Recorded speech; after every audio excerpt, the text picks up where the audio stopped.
प्यारे विद्यार्थियों नमस्कार। स्वागत है आप सभी का आपके अपने चैनल गोल्डन पाठशाला में। दोस्तों, राष्ट्रीय आय सह मेधा छात्रवृत्ति परीक्षा 2025 के लिए आज की इस वीडियो में सामाजिक अध्ययन का मॉडल पेपर लेकर आए हैं। इस वीडियो को लास्ट तक जरूर देखिएगा। साथ ही चैनल पर नए हों तो चैनल को सब्सक्राइब कर लीजिए और वीडियो को अपने दोस्तों के साथ शेयर कर दीजिए। इस पेपर को देखने के बाद आप सभी को जानकारी हो जाएगी कि सामाजिक विज्ञान में आप सभी की कितनी तैयारी हुई है। तो आइए बच्चों शुरू करते हैं। पहला क्वेश्चन आपकी स्क्रीन पर दिया गया है। असहयोग आंदोलन अधोलिखित किस वर्ष आरंभ हुआ था? ऑप्शंस हैं 1920, 1922, 1921 या 1923। तो असहयोग आंदोलन महात्मा गांधी का सबसे महत्वपूर्ण पहला आंदोलन यह था। असहयोग आंदोलन शुरुआत हुई थी 1920 में। ऑप्शन नंबर फर्स्ट इसका सही आंसर हो जाएगा। अगला प्रश्न है 27 नंबर, प्रथम गोलमेज सम्मेलन कब हुआ था? तो बच्चों, गोलमेज सम्मेलन 3 हुए थे। पहला गोलमेज सम्मेलन 1930 में हुआ था। इसका दूसरा ऑप्शन सही जवाब हो जाएगा। 28 नंबर प्रश्न है, भारत छोड़ो आंदोलन अधोलिखित किस वर्ष आरंभ हुआ था? ऑप्शंस हैं 1938, 1942, 1948, 1944। तो भारत छोड़ो आंदोलन महात्मा गांधी का तीसरा सबसे बड़ा आंदोलन था ये, और ये चलाया गया था 1942 में। ऑप्शन नंबर 3 आपका राइट आंसर हो जाएगा। इसके अलावा महात्मा गांधी का जो दूसरा आंदोलन था वो था सविनय अवज्ञा आंदोलन, जो 1931 में चलाया गया था। तो इसको ध्यान रखेंगे, तीनों महत्वपूर्ण आंदोलन को ध्यान रखना है। और 3 सत्याग्रह महात्मा गांधी ने किए थे। पहला आपका चंपारण, जो कई बार पूछा गया था बिहार यूनिवर्सिटी एग्जाम में, और दूसरा आपका खेड़ा, और तीसरा अहमदाबाद सत्याग्रह। तो 3 सत्याग्रह और 3 आंदोलन महत्वपूर्ण है, याद रखिएगा। 129 नंबर प्रश्न है, करो या मरो का नारा अधोलिखित किसने दिया था? सुभाष चंद्र बोस, महात्मा गांधी, लाला लाजपत राय, बाल गंगाधर तिलक। तो ये बच्चों कहा था महात्मा गांधी ने। ये जब भारत छोड़ो आंदोलन 1942 में स्टार्ट हुआ तो उसी में जो है आह्वान करते हुए कहा था करो या मरो। तो सही आंसर हो जाएगा ऑप्शन नंबर 2, सुभाष चंद्र बोस। इन्होंने दिल्ली चलो का नारा दिया था। और बाल गंगाधर तिलक इन्होंने कहा था तुम जो है स्वराज मेरा जन्मसिद्ध अधिकार है, मैं इसे लेकर रहूँगा। और सुभाष चंद्र बोस ने एक और नारा दिया था, तुम मुझे खून दो मैं तुम्हें आज़ादी दूंगा। तो इनके नारे संबंधित प्रश्न आपसे पूछे जा सकते हैं। 130 नंबर प्रश्न है, दीन ए इलाही की स्थापना किसने की थी? अकबर, जहांगीर, शेरशाह सूरी या औरंगजेब। तो इसका बच्चों सही आंसर हो जाएगा ऑप्शन नंबर फर्स्ट। अकबर ने जो है 1582 सन भी आप याद रखेंगे, 1582 ईस्वी में अकबर ने दीन ए इलाही धर्म की स्थापना की थी। 131 नंबर प्रश्न है, शिवाजी का राज्याभिषेक किस स्थान पर हुआ था? रायगढ़, प्रतापगढ़, सतारा या पुणे। तो शिवाजी का राज्याभिषेक हुआ था रायगढ़ में।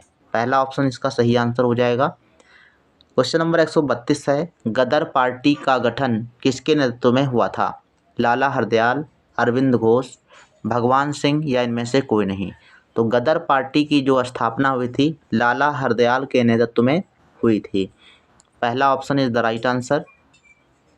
133 नंबर प्रश्न है, बिहार विधानसभा में कुल कितने सदस्य चुने जाते हैं? 243, 403, 552, 245। तो बिहार विधानसभा में कुल सदस्यों की संख्या है 243।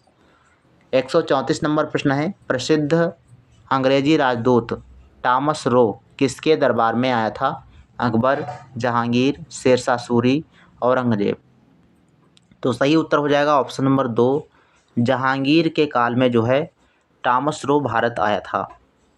135 नंबर प्रश्न है, सत्य शोधक समाज की स्थापना किसने की थी? तो ये प्रश्न तो कई बार हमने पढ़ाया हुआ है।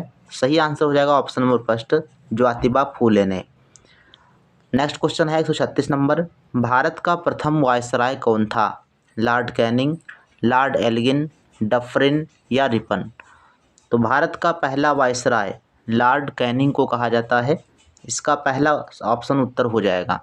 37 नंबर बच्चों प्रश्न है, महात्मा गांधी की आत्मकथा क्या नाम है? हिंद स्वराज, नवजीवन, यंग इंडिया या सत्य के प्रयोग। तो सभी जो रचनाएं हैं ये महात्मा गांधी की हैं, लेकिन यहाँ पर आत्मकथा की बात करता है तो हो जाएगा सत्य के प्रयोग। महात्मा गांधी की जो आत्मकथा है वो सत्य के प्रयोग हैं। 38 नंबर प्रश्न है, भारत का संविधान कब लागू हुआ था? 2 अक्टूबर 1947, 2 अक्टूबर 1950, 26 जनवरी 1950 या 15 अक्टूबर 1947। तो भारत का संविधान जो है ये लागू हुआ था 26 जनवरी 1950 को। 139 नंबर प्रश्न है, भारत देश कब स्वतंत्र हुआ था? तो स्वतंत्रता दिवस कब मनाया जाता है? आप सभी को पता है, 15 अगस्त को। तो 15 अगस्त 1947 को भारत देश आज़ाद हुआ था। इसके अलावा पाकिस्तान जो है ये 14 अगस्त 1947 को आज़ाद हो गया था। 140 नंबर प्रश्न है, भारतीय संविधान में मौलिक अधिकारों की संख्या कितनी है? अब ये कई बार जो है प्रश्न आपसे हमने ही पूछा है और पूछा भी जाता है प्रश्न बच्चों। तो 6 मौलिक अधिकार हैं और मौलिक कर्तव्यों की संख्या 11 है। तो दोनों चीज़ें आपको ध्यान रखनी है। 41 नंबर प्रश्न है, कितने वर्ष के लिए लोगों को वोट देने का अधिकार है? कितने वर्ष के लोगों को वोट देने का अधिकार है? 18 वर्ष, 28 वर्ष, 21 वर्ष या 25 वर्ष? तो जब कोई 18 वर्ष का हो जाता है तो उसे वोट देने का अधिकार हो जाता है। ऑप्शन नंबर फर्स्ट सही आंसर हो जाएगा। 42 नंबर प्रश्न है, भारतीय संविधान में कितने अनुच्छेद हैं? 395, 398, 352 या 356? तो भारतीय संविधान में 395 अनुच्छेद हैं। इसका पहला ऑप्शन सही आंसर हो जाएगा। 395 अनुच्छेद, 12 अनुसूचियाँ, 22 भाग। तो ये आपको ध्यान रखना है। 43 नंबर प्रश्न है, हमारे मौलिक अधिकारों की सुरक्षा कौन करता है? राष्ट्रपति, लोकसभा, प्रधानमंत्री या उच्चतम न्यायालय? तो सर्वोच्च न्यायालय या उच्चतम न्यायालय भारत में प्रत्येक नागरिक के मौलिक अधिकारों की सुरक्षा करता है। चौथा ऑप्शन राइट आंसर हो जाएगा। 44 नंबर प्रश्न है, भारतीय संविधान कितने समय में बनकर तैयार हुआ था? तो समय पूछा जा रहा है। भारतीय संविधान बनने में 2 वर्ष 11 माह 18 दिन का समय लगा था। इसका पहला ऑप्शन सही आंसर हो जाएगा। 45 नंबर प्रश्न है, राष्ट्रपति के पद हेतु न्यूनतम आयु होनी चाहिए। तो अगर राष्ट्रपति बनना है तो कम से कम आयु होनी चाहिए 35 वर्ष। ऑप्शन नंबर थर्ड सही आंसर हो जाएगा। 46 नंबर प्रश्न है, भारतीय संविधान की संचालन समिति के अध्यक्ष कौन थे? पंडित जवाहरलाल नेहरू, राजेंद्र प्रसाद, डॉक्टर भीमराव अम्बेडकर या लाल बहादुर शास्त्री? तो संविधान सभा की संचालन समिति के अध्यक्ष थे डॉक्टर राजेंद्र प्रसाद। दूसरा ऑप्शन सही आंसर हो जाएगा। और अगर भारतीय संविधान सभा के अध्यक्ष की बात करता है तो भी डॉक्टर राजेंद्र प्रसाद को ही लगाना है। डॉक्टर बी आर अम्बेडकर जो थे ये प्रारूप समिति के चेयरमैन थे, अर्थात भारतीय संविधान सभा की जो प्रारूप समिति से उसके अध्यक्ष थे doctor B R Ambedkar. 47 number प्रश्न है, रिजर्व बैंक का मुख्यालय कहाँ स्थित है? दिल्ली, मुंबई, चेन्नई या कोलकाता? तो ये स्थित है बच्चों मुंबई में। महाराष्ट्र की राजधानी मुंबई में स्थित है भारतीय रिजर्व बैंक का मुख्यालय। 48 नंबर प्रश्न है, हिमालय की सबसे ऊंची चोटी स्थित है?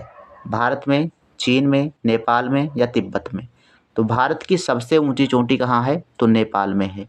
इसका तीसरा ऑप्शन सही आंसर हो जाएगा। 149 नंबर प्रश्न है, किस शहर को गुलाबी शहर के नाम से जानते हैं? तो गुलाबी शहर के नाम से किसे जाना जाता है? जयपुर, आगरा, कानपुर या अजमेर? तो इसका बच्चों राइट आंसर हो जाएगा ऑप्शन नंबर फर्स्ट। जयपुर को गुलाबी शहर के नाम से जाना जाता है। इसके अलावा आगरा, ताज नगरी के नाम से आगरा को जाना जाता है। कानपुर को पूर्वोत्तर भारत का मैनचेस्टर कहा जाता है, ध्यान रखेंगे। अगला प्रश्न है 150 नंबर, निम्नलिखित में से एक देश एक महाद्वीप भी है। कौन सा देश है जो महाद्वीप भी है? तो ये ऑस्ट्रेलिया है। कई बार प्रश्न बच्चों सभी राज्यों में लगभग पूछा गया है। तो ऑस्ट्रेलिया एक द्वीप भी महाद्वीप भी है। दूसरा ऑप्शन सही आंसर हो जाएगा। भारत को उपमहाद्वीप कहा जाता है, ध्यान रखेंगे। द्वीपीय महाद्वीप या उपमहाद्वीप किसे कहते हैं? तो भारत को कहा जाता है। एक बार किसी बच्चे ने कमेंट किया था कि द्वीपीय महाद्वीप किसे कहते हैं? तो भारत को कहा जाता है, ध्यान रखेंगे। किस ग्रह को भोर का तारा कहा जाता है? कई बार प्रश्न हमने आपसे पूछा है। शुक्र ग्रह को भोर का तारा कहा जाता है। बुध ग्रह सबसे छोटा ग्रह है। मंगल ग्रह इसे लाल ग्रह कहते हैं और शनि ग्रह के आसपास छल्ले पाए जाते हैं। 152 नंबर प्रश्न है, किस राज्य में कॉफ़ी की सबसे अधिक उत्पादन यानी पैदावार होती है? कर्नाटक, हिमाचल प्रदेश, राजस्थान या हरियाणा? तो सर्वाधिक कॉफ़ी का उत्पादन होता है कर्नाटक में। पहला ऑप्शन सही आंसर हो जाएगा। रबड़ का उत्पादन सबसे ज़्यादा कहाँ पर होता है? तो केरल में, ध्यान रखेंगे। चाय का उत्पादन कहाँ होता है? तो असम में। 153 नंबर प्रश्न है, नागार्जुन परियोजना स्थित है महानदी, कृष्णा नदी, कावेरी नदी या गोदावरी नदी? तो नागार्जुन सागर बांध या नागार्जुन परियोजना वही चीज़ है, ये कृष्णा नदी पर है। नागार्जुन, अर्जुन है ना, नागार्जुन में क्या आता है? अर्जुन आता है। अर्जुन कृष्ण के दोस्त थे, तो अर्जुन और कृष्ण साथ रहेंगे। ध्यान रखेंगे, नागार्जुन सागर परियोजना कृष्णा नदी पर स्थित है। महानदी पर हीराकुंड परियोजना बनाई गई है, इसको भी ध्यान रखेंगे। हीराकुंड परियोजना महानदी पर। 154 नंबर प्रश्न है, भारत का दक्षिणतम बिंदु कौन सा है? किविथु, गौरमोथा, इंदिरा पॉइंट, सियाचिन ग्लेशियर? तो सही आंसर हो जाएगा option number 3, Indira point Bharat का सबसे दक्षिणतम बिंदु है। नेक्स्ट क्वेश्चन है 55 नंबर, कौन गर्म जलधारा है? लेब्राडोर, कनारी, गल्फ स्ट्रीम, बेंगुला? तो गल्फ स्ट्रीम, स्ट्रीम यानी भाप, भाप गर्म होती है, तो गर्म जलधारा कौन सी हुई? Gulf stream. तीसरा ऑप्शन आपका राइट आंसर हो जाएगा। 56 नंबर प्रश्न है, कपास की खेती के लिए सबसे उपयुक्त मिट्टी कौन सी है? तो कपास के उत्पादन के लिए कौन सी मिट्टी उपयुक्त होती है? जलोढ़, लैटराइट, काली मिट्टी या लाल मिट्टी? तो राइट आंसर बच्चों है ऑप्शन नंबर 3, काली मृदा में या काली मिट्टी में कपास की खेती अच्छी होती है, और ये मृदा पाई जाती है महाराष्ट्र, मध्य प्रदेश और गुजरात के कुछ एरिया में। तो ध्यान रखेंगे, तीसरा ऑप्शन सही आंसर हो जाएगा। लैटराइट मृदा ये असम के क्षेत्रों में पाई जाती है, जहाँ पर जो है चाय की खेती अच्छी होती है। अगला प्रश्न है 57 नंबर प्रश्न, विश्व का सबसे बड़ा महाद्वीप है? ऑस्ट्रेलिया, यूरोप, अफ्रीका या एशिया? तो एशिया महाद्वीप विश्व का सबसे बड़ा महाद्वीप है, और सबसे बड़ा महासागर पूछे तो प्रशांत महासागर। 58 नंबर प्रश्न है, ग्रेनाइट उदाहरण है? ग्रेनाइट किसका उदाहरण है? अग्नेय शैल, अवसादी, रूपांतरित या इनमें से कोई नहीं? तो ये बच्चों हैं अग्नेय शैल के उदाहरण ग्रेनाइट। 59 नंबर प्रश्न है, वायुमंडल की किस परत में वर्षा होती है? बहिर्मंडल, क्षोभ मंडल, समताप मंडल या मध्य मंडल? तो क्षोभ मंडल में जो है बरसात होती है, गरजना, चमकना, बादल बनना, ये सभी मौसमी घटनाएं क्षोभ मंडल में देखने को मिलती हैं। समताप मंडल में आपकी ओजोन परत स्थित है, मध्य मंडल में उल्कापात होता है, बहिर्मंडल में जो है हल्की गैसें पाई जाती हैं। 60 नंबर प्रश्न कहता है कि सरिस्का वन्यजीव अभ्यारण्य कहाँ है? बिहार, राजस्थान, मध्य प्रदेश, उत्तर प्रदेश? तो सरिस्का वन्यजीव अभ्यारण्य ये है राजस्थान में। ऑप्शन नंबर 2 आपका राइट आंसर हो जाएगा। ठीक, तो ये बच्चों कुछ महत्वपूर्ण प्रश्न थे, मतलब 35 प्रश्न थे। अब इन 35 प्रश्नों में से आपके कितने क्वेश्चन सही हुए हैं आप लोग कमेंट सेक्शन में ज़रूर लिखिएगा। साथ में अपने ज़िले का नाम भी आप कमेंट कर दीजिएगा। अब यहाँ पर आपको बताना है जो है बिहार, जो भी बिहार के छात्र हैं कमेंट करेंगे कि बिहार राज्य में कौन कौन से अभ्यारण्य पाए जाते हैं। ठीक, अभ्यारण्य आपको लिखना है बिहार राज्य में कौन कौन से स्थित हैं। तो मिलते हैं फिर नेक्स्ट वीडियो में, तब तक के लिए धन्यवाद। जय हिंद, वंदे मातरम।